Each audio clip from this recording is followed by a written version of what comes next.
Hey, this is Chris again from Host Hobby, and in this video I'm going to show you how to install WordPress on your website through SiteGround. And this is going to work similar regardless of what web hosting company you use, if they use cPanel, which most of them do. So once you go into your account with SiteGround, you click on My Accounts and you'll see a button here that says Go to cPanel. You want to click on that. And once you do that, you want to scroll down, and this can be different depending on the web host that you use. We've used so many different web hosting companies, and they all seem to have their own version or setup of how all this is done, but it will be similar. You can see here they have this row here. It says Auto Installers with WordPress. So for SiteGround, this is what we're going to use. For other ones like HostGator, Bluehost, iPage, or any of those others that you use, it's going to be similar. Okay, you may see a link that says Softaculous,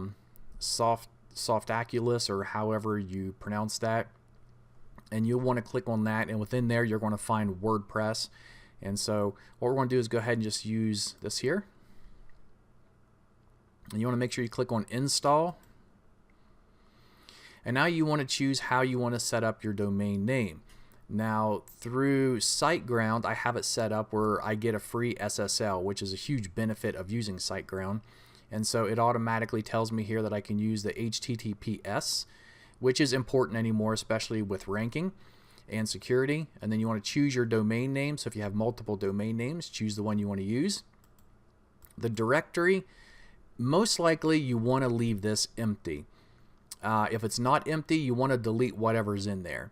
Now, if you already have a website, website.com, and you want to install WordPress on a separate page of that website, you could do something like, it'd be like backanilla.com/WordPress. So if you went to backanilla.com/WordPress, that's where this installation would be. But if you want WordPress to be your main website, so if someone just goes to backanilla.com, that's your WordPress site, then you don't want anything here. So we're just going to leave that blank. You want to give your site a name, so we'll just title it Backanilla, and then whatever you want to use for the description, just something small. Down here you want to create some kind of a unique username. I'm just going to use the name of the website and then a password. Yeah, don't even try logging in with this information because it won't work for you. I'm going to have it deleted. Admin email. You can change your email to whatever you want to use here.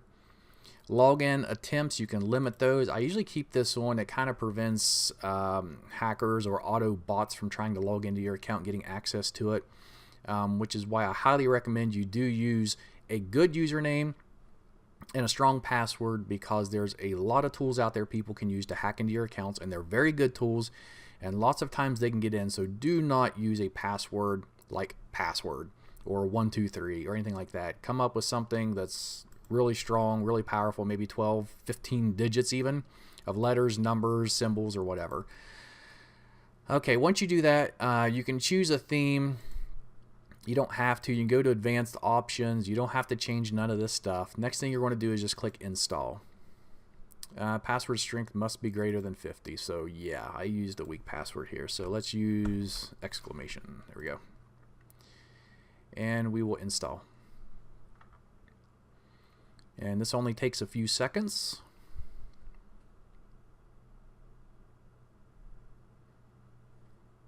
Okay. And now it's going to tell us that it's been successfully installed. We can view the website by going here. This is the default theme for WordPress at the moment. Or you can go here and click on this link with the WP admin, which is your login to give you access to WordPress so you can work on it. And then from in here, you're within your dashboard, and you can do all kinds of fun stuff. I'm not going to go over using WordPress in this example. But you can find tons and tons of videos on YouTube on how to use WordPress.